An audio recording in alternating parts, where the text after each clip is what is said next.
Novak Djokovic insists he had to stay mentally tough during his win over Gael Monfils in 39°C heat. 1:52. Melbourne, Australia. Gael Monfils is one of the most athletic and fit players in men's tennis.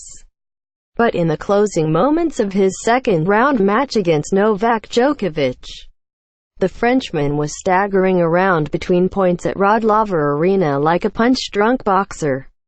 Juan Martín del Potro has been bravely recovering from a wrist injury that has led to multiple surgeries the past 2 years.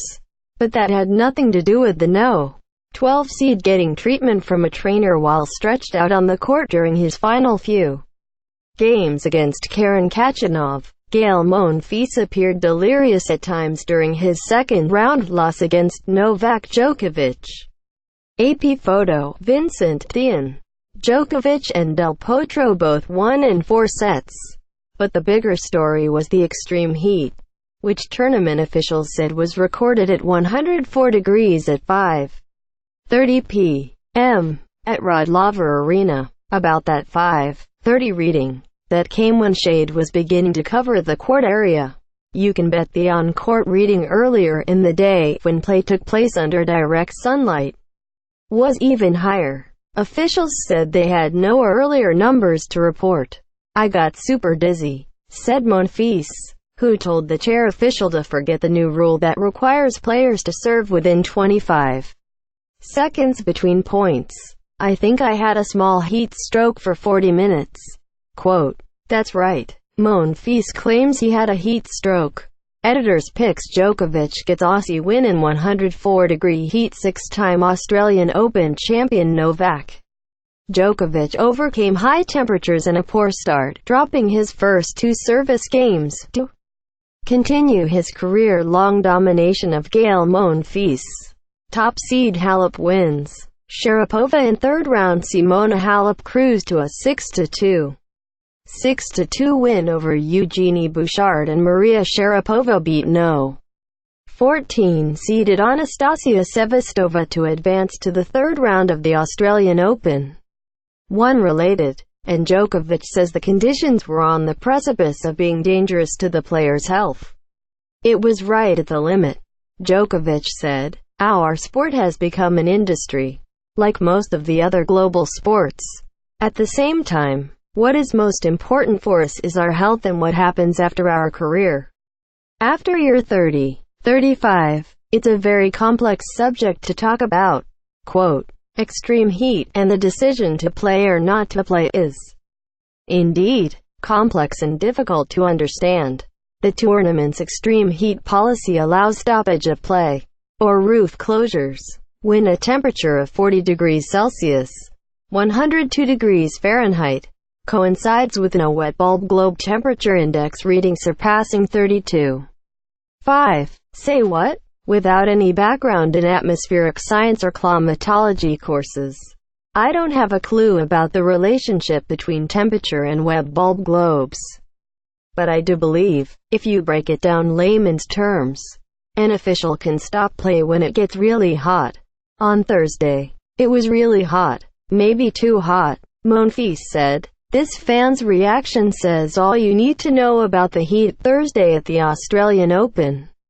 Paul Crock, AFP, Getty Images. Rafael Nadal predicted the storyline for Thursday when asked a day earlier about the predicted heat wave. "I think it is a health issue," Nadal said. "I like to, sometimes, play in heat. When it is too much, it becomes dangerous for our health. If the courts have roofs, why not put the roof on when the conditions are extreme?"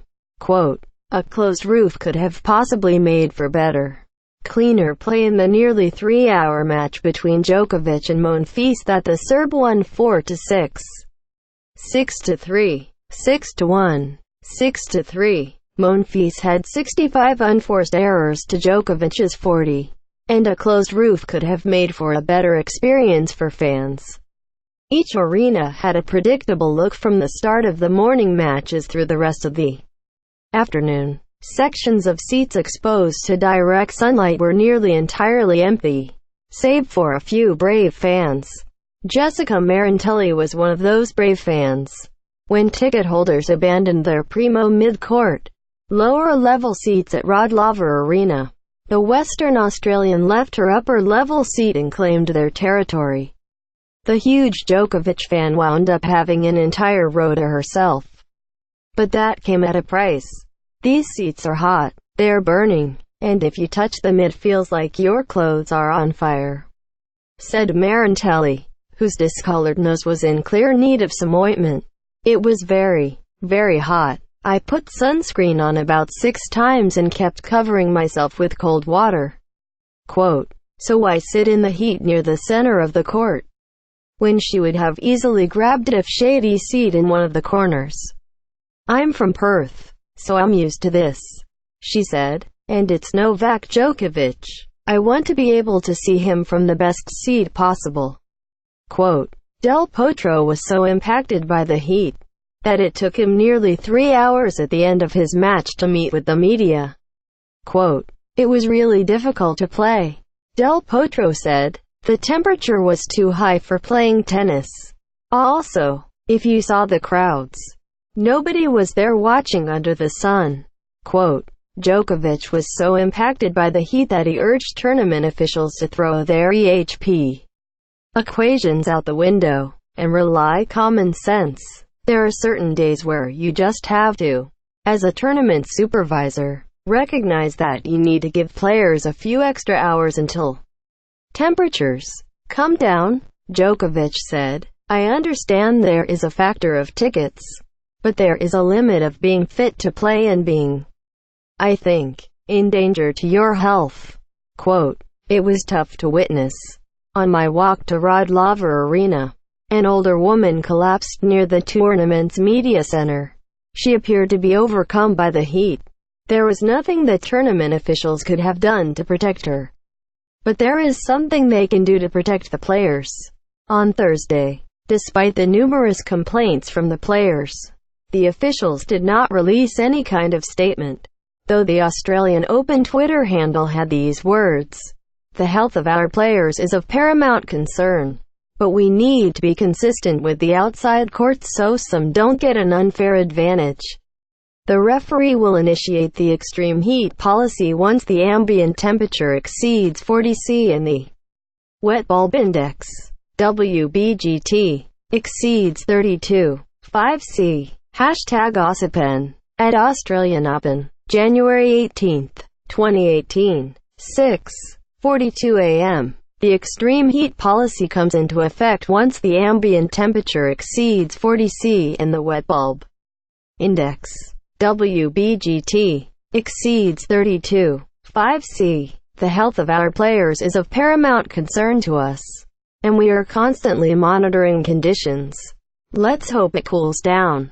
Hashtag Aussie Open. At Australian Open, January 18, 2018. On Friday, it's expected to be hotter, possibly as high as 105 degrees, and tournament officials will be facing tough decisions. Monfils, who called Thursday's conditions the toughest he's ever played in, had only these words for his peers scheduled to play Friday. Honestly, good luck for the guys. He said, good luck to them. Quote,